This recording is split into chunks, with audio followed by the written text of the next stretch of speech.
Mukiro ekikeseza olwaleero tuwubyeko olubu lw'ekigere mu katwe Kinyolo awagambibwa okuŋŋaanira abaana b'okungundo mu biseera by'ekiro nga bino ebijjidde nga gavumenti ekola buli ekisoboka okulaba nga abaana bano bajjibwa ku nguudo. Katwe Kinyolo bye bimu ku bifo ebifumbekeddemu obumenyi bw'amateeka nga kirowoozebwa nti biva ku bantu abasinga okuwangalira mu kiseera kino nga kw'otadde n'abaana ababeerayo. Tutuukidde mu kifo kino ng'abamu ku baana beebase wabula ng'engeri gye basulamu yeeyungula amaziga.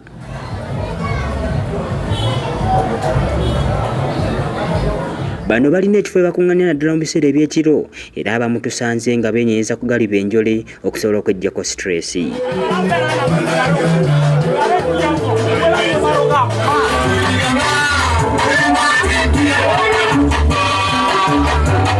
Omu ku baana bano batunnyonnyodde ensonga lwaki beetaba mu mazina gano. Mulabe ekifo kino nga bwe kiri tusobola kubeerawo nga omanyi obulamu kyetaaga nga bakola ki weeyagala kati otulaba nga tusina timutunenyala okubanga olwekyo tuli bakaramoja. Bano era basabye gavumenti okuvaayo okubadduukira kuba embeera gye balimu tewomya nnakabululu.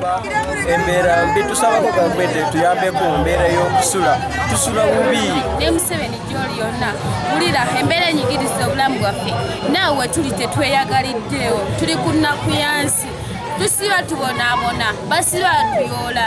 Matthew Kintu omu ku baana b'obuwala atunnyonnyodde embeera gye bayitamu naddala mu bulamu obwa bulijjo. Yali ntambula mpita ku situki ekiro abasajja nga balinga bataano ne bagezaako okukola ki okunkwata naye za bawala kyembagamba mwekuume kyekyo kyembagamba twetaaga obukuumi mu kitundu kyaffe okitegeera twetaaga obukuumi ennyo okubanga tukwatira wamu twetaaga n'ab'obuyinza okubanga batusemberera okumpi kubanga kati saa zino oyinza ofuna ekizibu tosobola kuddukira waani ab'obuyinza oyinza omusanga ngaali sayidi eri batusembererako kumpi batuyambe tubabulire ebizibu byaffe biki bye tulina nga ffe abaki abantu. Kristi Nakibuli yakusagidde Green Club TV Amasukulumu.